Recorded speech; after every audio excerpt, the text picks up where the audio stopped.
Yo, what's going on, guys? It's your boy. Welcome back to another video. Today we're going to be doing another episode of Questions, the little series where I go through this fun little notebook of 3,000 questions, flip to a random page, and then answer the 15 questions on the page. So we're just going to go ahead and open to a random page. And today we're going to be answering questions 691 through 705. Let's dive right into this. So the first question is, what is the last picture taken on your phone's camera? I don't know how to answer this, so I'm going to just put it up on the screen. It's probably a thumbnail for a random YouTube video that I've made, or some random picture that is for a thumbnail that I randomly need to make. Okay, future editing Blake here. I interpreted that question as the last picture on your camera roll, and I realize now while I'm editing it that it was asking what the last picture you took on your phone was. So that was the last picture I took on my phone, but if you want to see what my last picture on my camera roll is, there you go. Next question. How are you always evolving? What specific things do you do?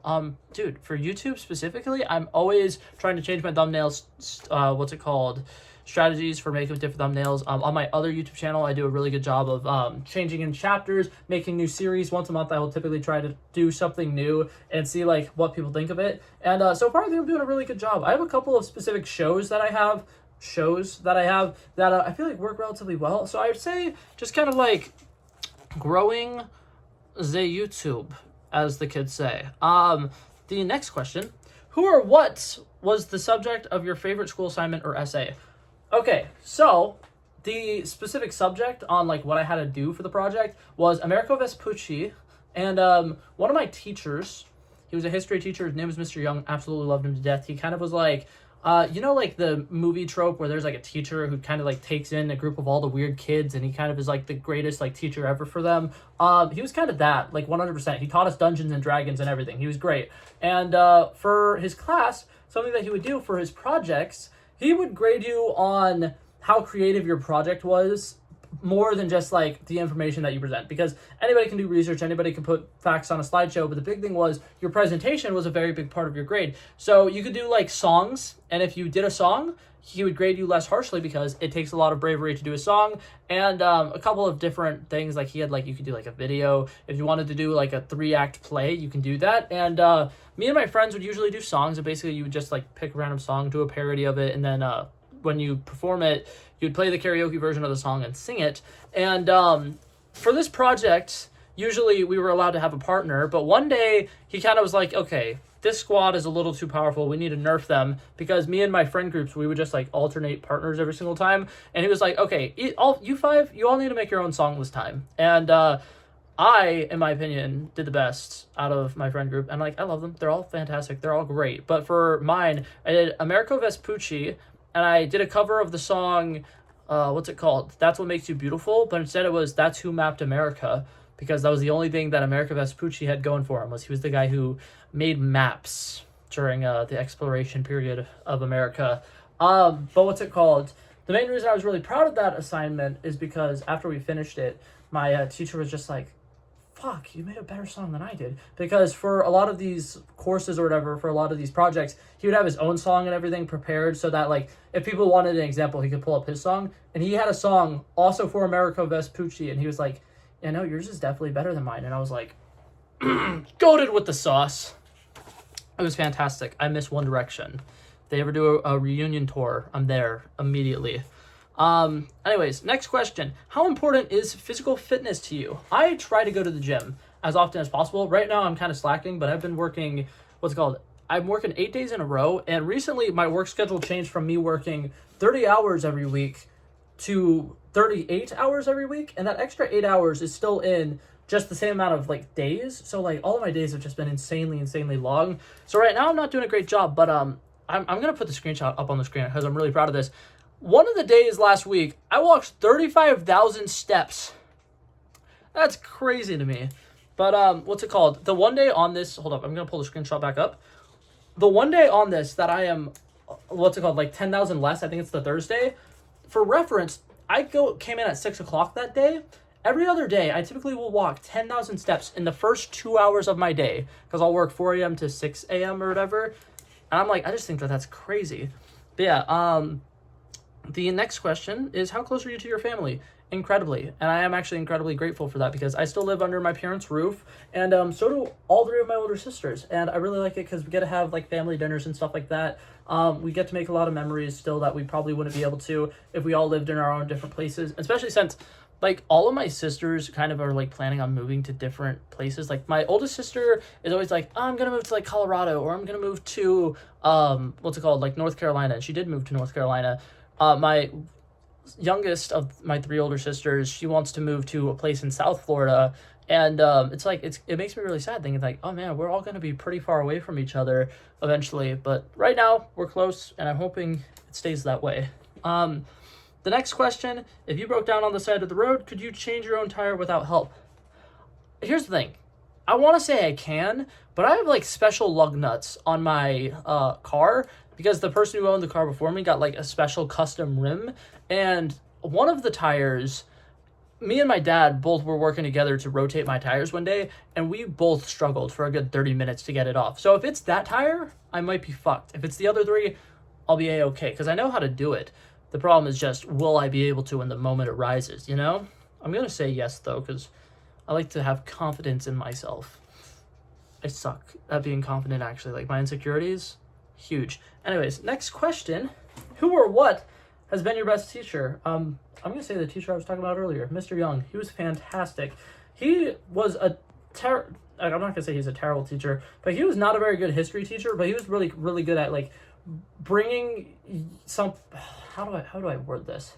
He would teach you a lot of life skills that you potentially would need, like public speaking skills. He was really good at teaching you that. Debate skills. He was really good at teaching you how to articulate your arguments so that you can speak in a way that sounds more professional and stuff like that. So he helped me out in a lot of ways that I really needed help, because that year I kind of went into theater, like the year that I had his class, and a lot of the things that I learned in his class actually helped me out in theater as well, which I thought was just like crazy. But it's either him or my old weight training coach, Mr. Jones. That man, like, I could talk about him for like hours. He was like one of the best people ever. Next question: do you support local businesses in your community? Do you have a favorite? I found out my favorite local business is apparently a what's it called? Oh man, I'm forgetting the word. It's like a chain. Like they have multiple of them. And I was really upset because I was like, yeah, I support local businesses. There's this place called like Earthbound or something like that. It has like crystals and stuff like that. And it's like a really cool place. So one day I'm going to actually buy clothes from there, because like the clothes and stuff there is actually pretty cool. And it's like kind of like the style that I want to start wearing more. But yeah, no, other than that, I don't really support much local businesses. And part of the problem is for that is all of the local businesses close super early in the morning, and I'm not going to go like shopping super early in the morning, and I don't like going to what's it called, like restaurants and stuff like that early in the morning. But that being said, there's this one coffee shop that I go to every once in a while. It's called like the Jacked Up Bean or something like that. It's ran by an old married couple. They're the sweetest. Their coffee is really good. Their espresso is really good. Next question: how sensitive are you? I'm gonna say not very, because specifically I have watched a lot of movies that are supposed to make you cry without ever batting an eye, and I'm like, it takes a lot for me to cry, and it really makes me upset, because there are some movies that I'm like, I really need to make sure I'm in like an emotionally vulnerable mood before I watch them, or I feel like the plot of the movie is going to be wasted on me. Okay, we got 6 questions left, the little final stretch here. Do you have a favorite uplifting self-help book that encourages you? No, but I love this book, so I'm going to write this book, even though it's not a self-help book. It's just helping me realize a lot of things about myself, and it's bringing up memories that I sometimes don't think about, like my Mr. Young. I miss that guy. He was fantastic. He was also really interesting. He kind of reminds me a lot of myself currently, because after high school or whatever, he was kind of lost and he didn't know what kind of job he wanted, so he's worked like, I want to say he said he worked like 17 different jobs before he landed on being a teacher. And I'm like, I would love to do that, because as of right now, that's kind of where I see myself being like long term in the future. When I become like a father, I want to be a teacher, and so I'm going to start working towards that goal. But for the time being, I need to be able to pay for college and stuff like that. I need to do other jobs first. But I don't know. If you were asked to create a column like Dear Abby, what would you call it? Should I know what Dear Abby is? Is that a reference? We're going to skip this question because I have no idea what Dear Abby is. Next question. Have you ever felt trapped? If so, when? I've told this story now in 3 separate one of these videos, so I'm going to say it. When I was crawling in the sewer as a little boy, if you want to hear the full story, go watch one of the other videos. I do not feel like talking about it here, but basically, all you need to know is me and my friends were kids, and we were like, hey, let's crawl in the sewers. This would be really fun. And I found out that day I was very claustrophobic. Next question. Do you like comic books? If so, what's your favorite? I'm trying to get into comic books a little bit more now. I watch a lot of comic book movies. There's literally like comic book posters all over my room. And I'm gonna be totally honest, for the longest time, I only like watched the videos that were people explaining certain comic book runs, and I didn't actually read the comics. But if I had to say my favorite comic book, it probably would be The Last Ronin, the Teenage Mutant Ninja Turtles run. It's beautiful. It's a really, really good story. I love the way that they are kind of like hinting towards like which one of the Ninja Turtles is alive, and he's mourning the loss of his brothers, and he's really heartbroken, and he's very like serious. And then by the end of the movie, you find out, not the end of the movie, by the end of the book, you find out it's Michelangelo, and he was the one who was always the lighthearted one. He was the one who cares the most about his brothers in a lot of the original like content for them. So it's like, it's a really heartbreaking story. And I know that they're planning on making a video game out of it, or they already have made a video game out of it. And I'm really excited for it because like The Last Ronin's pretty cool comic run. But there's that one. We got 2 more. Question number 704. What have you been very lucky at? I don't think I have an answer for that. Because like for the most part, I mean, lucky. I'm trying to think about lucky. I'm going to say probably my family. I know it's a very like wholesome one, but I feel like the fact that my parents are still, you know, comfortable with me living under their roof, even though I'm 20 years old and I'm not going to college or anything yet, that's nice. That's convenient. I don't think everybody has that. So I'm going to say mi familia. And then the final question is going to be, where's your favorite place to take a walk? I love pacing around my kitchen, specifically when one of my older sisters is there because she hates pacing. And if I just like walk circles around my kitchen over and over and over and over and over and over and over and over and over again, it drives her insane.